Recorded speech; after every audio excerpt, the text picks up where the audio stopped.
여러분 안녕하십니까? C채널 뉴스입니다.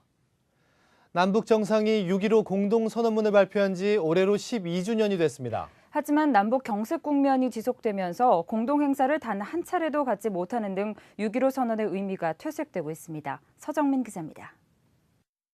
지난 2000년 남과 북은 분단 이후 최초로 정상회담을 통해 5개 항목의 합의안을 발표했습니다.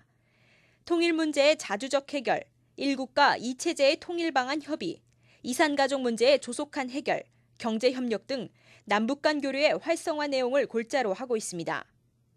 합의사항의 조속한 이행을 위해 실무회담 개최와 김정일 당시 국방위원장의 서울 방문도 추진했습니다. 하지만 이명박 정부 들어 남북 관계는 악화일로를 거듭했습니다. 금강산 관광객 피습 이후 정부는 대북 인도적 지원을 중단했고 민간 차원의 교류와 지원도 불허했습니다.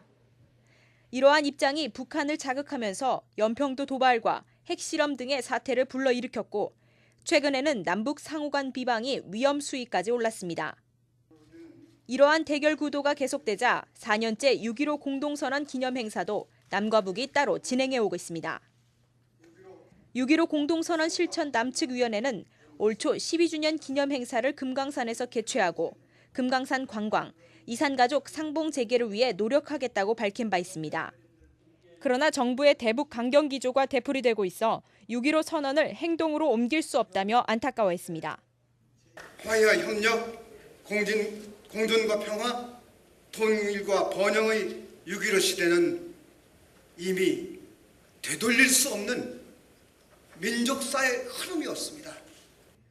경색된 남북 관계 속에서도 대북 인도적 지원을 펼쳐왔던 한국기독교교회협의회 김영주 총무는 민간 단체가 참여하지 않는 통일은 없다며 대북 지원 등 정부가 할 수 없는 일을 민간, 민중이 주체가 돼서 진행해야 한다고 강조했습니다. 민간이 참여하지 않는 통일은 있을 수 없습니다. 정부가 독점하는 것은 더 이상 통일이 아닙니다. 이날 기념식에는 새누리당을 제외한 민주통합당, 통합진보당 대표가 참석해 6.15 공동선언문의 조속한 이행을 촉구했습니다. 정부의 대북 강경 기조가 계속되는 한 한반도의 상호 비방과 군사적 충돌은 계속될 것이라며 민생 안정, 평화적 해결을 당부했습니다. 남북 관계가 이렇게 오랫동안 경색돼 와서 많은 것이 망가지고 있습니다. 얼마 전에 우리가 주로 인도적인 차원에서 쌀을 지원을 많이 해왔는데 남과 북이 모두 6.15 공동선언의 상생 정신으로 복귀해야 합니다. 상호 간의 적대를 중단하고 신뢰에 기초한 대화로 작금의 위기를 극복해야. 남측 위원회는 현재의 남북 관계가 위기 상황이란 분석에 공감대를 형성하고 국회 차원에서 5.24 조치 해제 결의안과 금강산 관광 재개를 위한 실효성 있는 대책을 마련해 줄 것을 촉구했습니다. 또 남북 간 긴장 완화와 평화를 위해 6.15 공동선언 실측 북측위원회와 실무 접촉을 하겠다며 긴급 제안했습니다. 한편 남측위원회는 최근 논란이 일고 있는 종북 색깔론의 우려를 나타내며 우리 사회를 이분법적 사고로 보지 말자고 강조했습니다. 이들은 또 각계 시국 회의를 통해 나온 이러한 내용을 토대로 결의문을 작성하고 한반도의 평화와 공존에 앞장설 것을 다짐했습니다. C채널 뉴스 서정민입니다. 2013년 WCC 세계교회협의회 부산총회 참석자들이 유럽을 출발해 러시아, 베이징, 북한을 거쳐 부산에 도착하는 평화열차 프로젝트가 추진되고 있습니다. 이를 위해 실무진들이 답사를 다녀왔습니다. 이인찬 기자의 보도입니다. 한국기독교교회협의회가 평화함께 2013위원회를 구성해 추진하고 있는 평화열차 프로젝트는 WCC 부산총회 참석자들이 한반도 평화 문제에 관심을 갖고 남북한 통일을 위해 기여할 수 있도록 하자는 의미에서 기획됐습니다. WCC 제10차 총회 한국준비위원회와 한국기독교교회협의회는 평화열차 프로젝트가 시행될 때 발생할 수 있는 문제점을 점검하고 평화열차를 알리기 위해 열차 경로를 답사했습니다.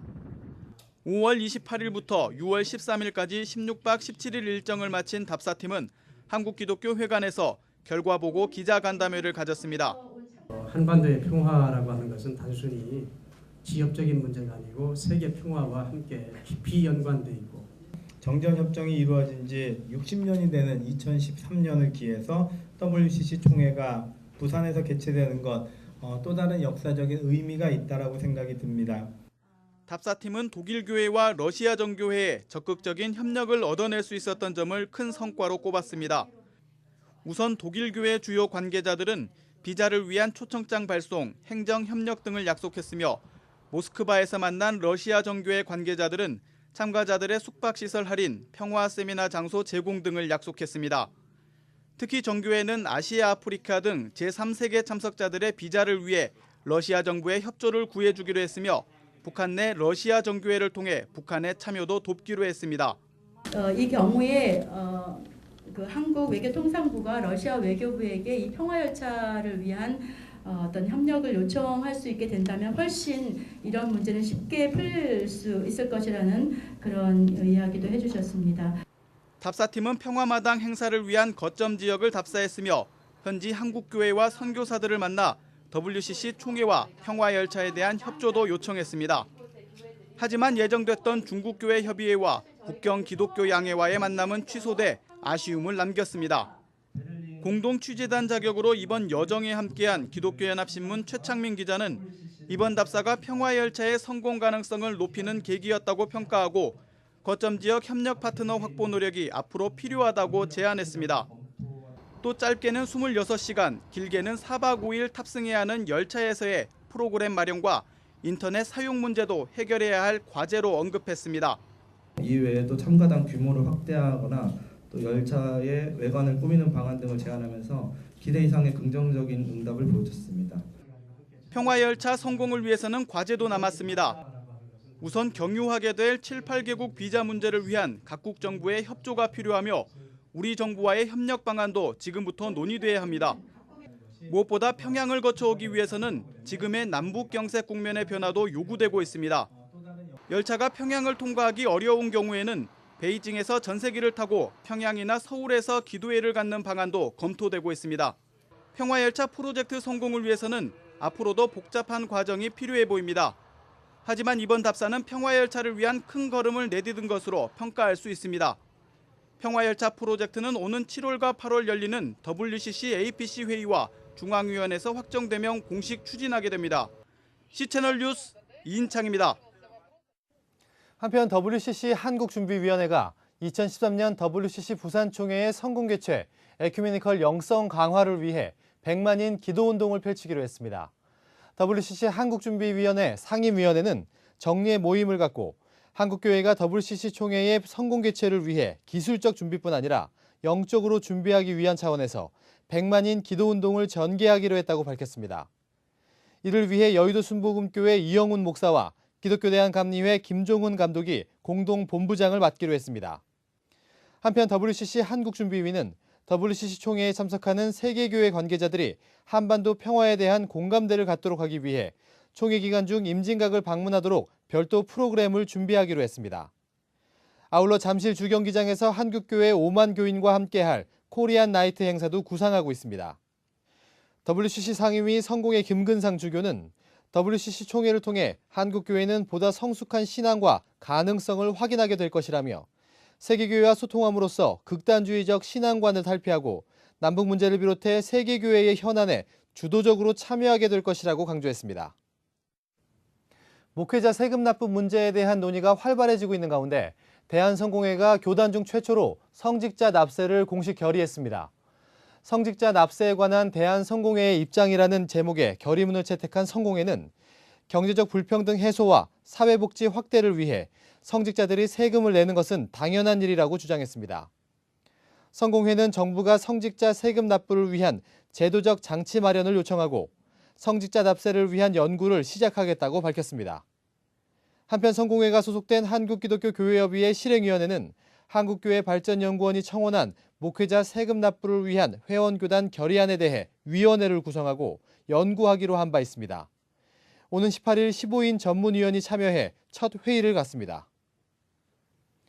반값 등록금을 실현하는데 정부의 재정 지원이 적절치 않다는 기획재정부의 의견이 나왔습니다. 이에 대해 참여연대는 정부가 대학생들의 현실을 외면하고 있다며 반발했습니다. 기획재정부와 한국개발연구원이 공동으로 개최한 한 공개 토론회에서 국가재정운용계획 교육 분야 작업반은 대학 등록금이 높은 수준인 것은 맞지만 대학 교육이 갖는 현실적인 문제를 고려할 때 정부의 일괄적인 재정 지원은 어렵다고 밝혔습니다. 참여연대는 이에 대해 반값 등록금을 가장 처음 공약으로 도입하고 공언했던 이명박 정부가 오히려 반값 등록금 실현과 고등교육 발전을 방해하고 있다고 지적했습니다. 참여연대는 현재 대학 등록금이 1,000만 원의 정점을 찍어 대학생과 학부모의 가계 부담을 불러왔다며 많은 학생들이 등록금을 벌기 위해 신용불량자가 되거나 학업에 집중하지 못하고 있다고 강조했습니다. 따라서 등록금 문제를 해결하기 위해서는 반값 등록금 실현 등 정부가 보편적 복지에 더 많은 재정을 투자해 교육 복지를 실현해 줄 것을 촉구했습니다.